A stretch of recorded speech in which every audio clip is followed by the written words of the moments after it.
Hi, everyone. Now my 3-month adventure in America is almost over. I'm stamping in front of the White House again, this time only at the back. You can see a little corner here, because the front is all blocked off. Of course, for the big inauguration on the 20th January. And I want to take stock a bit and tell you a little about my experiences. I made a video on my very first morning where I stood in front of the White House and told you how it came about that I ended up here in Washington, D.C. for 3 months. And for those of you who are interested, I want to take stock a bit now, because I can imagine that for some of you, it could be a great experience to simply leave your 4 walls. Not just your own 4 walls, but... So, if it's somehow possible for you to leave your natural environment, or change it in such a way that you're not constantly triggered, that's what I'm taking away from here. What has helped me incredibly to become aware of many things. That was also one of the reasons why I came here. I wanted clarity about what I want, what I no longer want, to realign my life a bit. And it worked really well in that regard, because that's how it is when you're constantly triggered by your everyday stimuli in your daily life. Then you're so caught up in your hamster wheel that you don't even realize, or it doesn't even occur to you, what's no longer working in your life. And when you just step out of that life, it suddenly becomes apparent to you. Then you become much more aware. I feel like a seismograph, suddenly for my own internal processes, for my feelings, for my thoughts, for interpersonal relationships. Of course, also because I'm here with completely different people.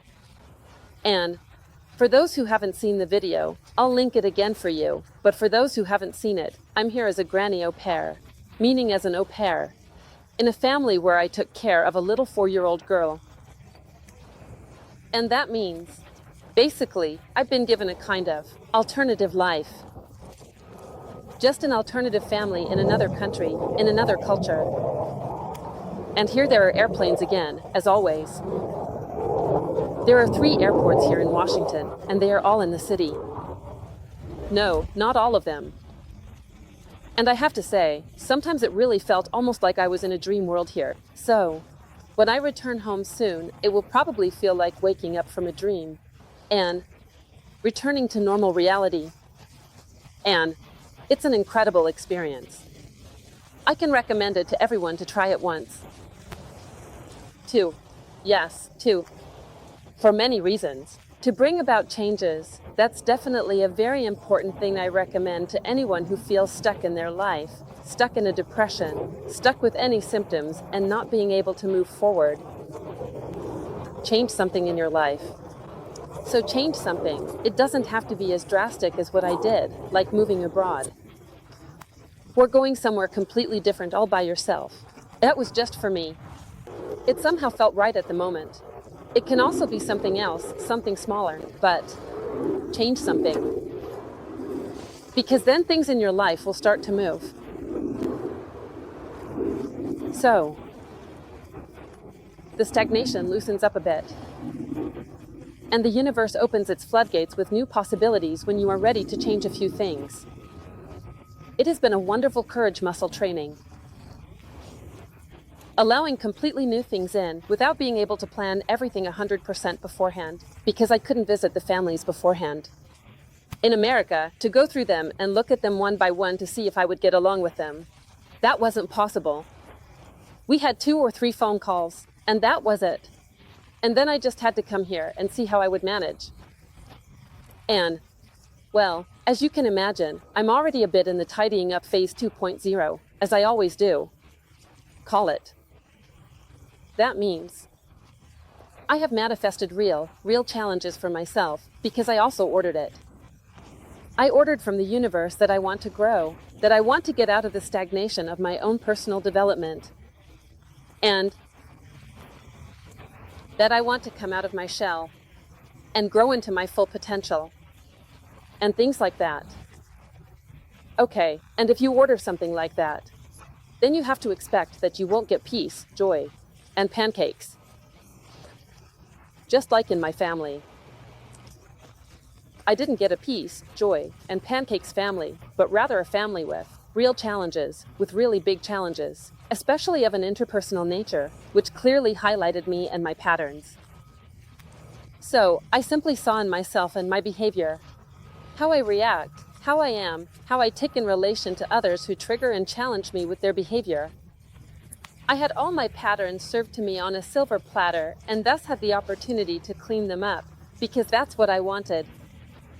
I am in a phase of tidying up without depression. And that's good, because I'm not suffering. You can't say that I'm suffering. Rather, I've had a really, really good time here. To take stock now, I'm still here, and have repeatedly had opportunities to tap for myself. Of course, also to change things myself. This involved topics like setting boundaries, for example. And, to put it very concretely, it was about the difficult personality structure of my host mother, which I couldn't have known, because you can't if you've only talked to someone 2 or 3 times. Then you get to know the nice side of the person and don't know what kind of shadow aspects are hidden in this person. And in this case, I manifested a host mother for myself, with very, very large, severe psychological disorders that are truly deep-seated. I believe she has a severe borderline disorder. Of course, I can't just diagnose that, but I have already a bit of knowledge and experience. She is in a very deep burnout. Physically and mentally, she is really not in a good state. And that means she reacts very sensitively to any kind of trigger. So, she was severely traumatized in her childhood. And no matter what I do, it's always wrong. Well, not always, but it can happen at any time that it's wrong, that I say something wrong. In doing so, I say something completely harmless, which I wouldn't have thought would trigger her in any way. But when she is triggered, she somehow completely loses it and accuses me of being responsible for her life, and so on. So yes, just to go into a bit of detail. And it's such an intense experience for me to be confronted with such things, because I'm the kind of person who is always nice. I always try to be nice to others. I get along with almost everyone. I've never had the experience of someone on Facebook blocking me or something, or someone publicly on Facebook accusing me of doing things I haven't done, telling lies about me, and all sorts of stories. These are somehow new to me in my life. And I've already wondered, how did I end up with this? Manifested, but I think, yes. Maybe it's just about really bringing out and working through the last depressive patterns that are still within me, internally, and learning to deal with them properly in practice. So, all the things I always advise my clients on, like how they can deal with such difficult people and situations, or how they can protect themselves, how they can set boundaries. It's always nice and pleasant, in theory, to tell people. But when I'm confronted with something like this myself, it's a bit like, how should I say, field research or something. It's just learning by doing, and I'm now challenged to go through similar processes as my clients. And I believe that it helps me a lot in my work, in my practice, because I can understand people even better, because I know exactly how frustrating it feels to go through such situations. You practice and try, but in the end, it doesn't work and you fail. You just feel bad. Even when you step out of your comfort zone and take necessary steps, it still feels crappy. And I have now experienced this firsthand again, but in connection with people I don't necessarily have to see again if I don't want to. That means I can close the book here after 3 months. And have learned something for life, gained experience, but I don't have to continue it now. So, I think my feeling is, I might come back sometime, maybe next year, visit Washington again. But I will visit the little daughter because I have grown so fond of her. Such a charming, beautiful, wonderful child. And of course, I would love to see her again. but I don't necessarily have to see her mother again. That was quite a challenge here. Well, but I just want to recommend this to you. Try something like this. If you feel like you're not getting anywhere, or if you feel like you're going to therapy and telling them every week how bad you feel, and you don't notice any progress at all, even after months of therapy, you don't notice any progress. I realize that change inside doesn't happen through tapping, not through talking, but it happens through doing, exclusively through doing. And talking is good beforehand, and tapping is good for working through fears, to really follow through with the doing. But you don't gain self-confidence by saying, I'm so confident, I'm so confident, I'm so confident. That doesn't work. Self-confidence comes through doing, and tapping is there for that. When you plan to take such steps, like going into a change, and you really start to get the jitters, because change is a danger to the system, a life-threatening one, a perceived one. Accordingly, you get stress in the system. And that's to cope with it and the obstacles, all the self-sabotage thoughts. And it won't work anyway, and all that nonsense, to get rid of it, that's what tapping is for. But not to make, really, huge healing and change steps. For that, it only works through doing. That has been my experience again. And that's why I would highly recommend you to feel into it, what it could be for you in your life, where you can bring about a change. It could be of an interpersonal nature. It could be looking for a different job. It could be just doing crazy things, maybe taking a week off and going on a road trip through Germany or anywhere else to see something new, perhaps. Or to challenge yourself. But please don't overwhelm yourself. As always, it's about finding the golden mean. Find something that challenges you, something you're a little scared of, but also something you have a huge sense of anticipation for. Something like, wow, how cool would it be if I could do that? And please don't overwhelm yourself with it. You don't have to go to America for 3 months. That was a real challenge for me, but I wouldn't have done it if I had depression. If I were having daily panic attacks or something, I wouldn't have done it either if it wasn't the right thing. At the moment, it was the right thing for me. Oh, I think Mr. Biden is flying over there. Do you see that back there? The helicopters, when there are several of them. Those are government helicopters. I don't know if you can see it.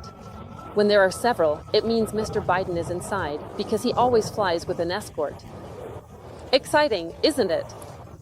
Well, sort of. But that's just a side note. So, that's all for now. About my story, my summary. Maybe I'll make another video at some point, specifically about the topic of borderline, because I have really interesting experiences here with it. It's not easy. It's not simple to deal with people who are in such a disorder and are constantly triggered. But, yes, I'm learning a lot. And maybe there are some of you who are either affected by it or are relatives of people with borderline. And feel free to write in the comments if you're interested, if you're up for it. And if this somehow speaks to you, if you want to learn from me, learn from my new experiences, then feel free to sign up for a tapping session. And then I can work on it with you, whatever those topics may be. But, yes, starting mid-December, I will be available, again in the mornings and afternoons, for practice appointments. All mine. Anyone who lives near me, in Cologne or the Bergheim area, can also come to see me in person. Otherwise, we can very gladly meet over Zoom. And if you want to work with my online course, you are, of course, welcome to do so. And with my videos, learning tapping, I keep realizing, is such a brilliant technique, such an awesome, simple tool. And my clients achieve truly amazing things with it. Exactly. So, my dear ones, I wish you a good time. I will be back in Germany soon. I'm still enjoying the last few days here a bit. I've had such wonderful weather here. So, much luck.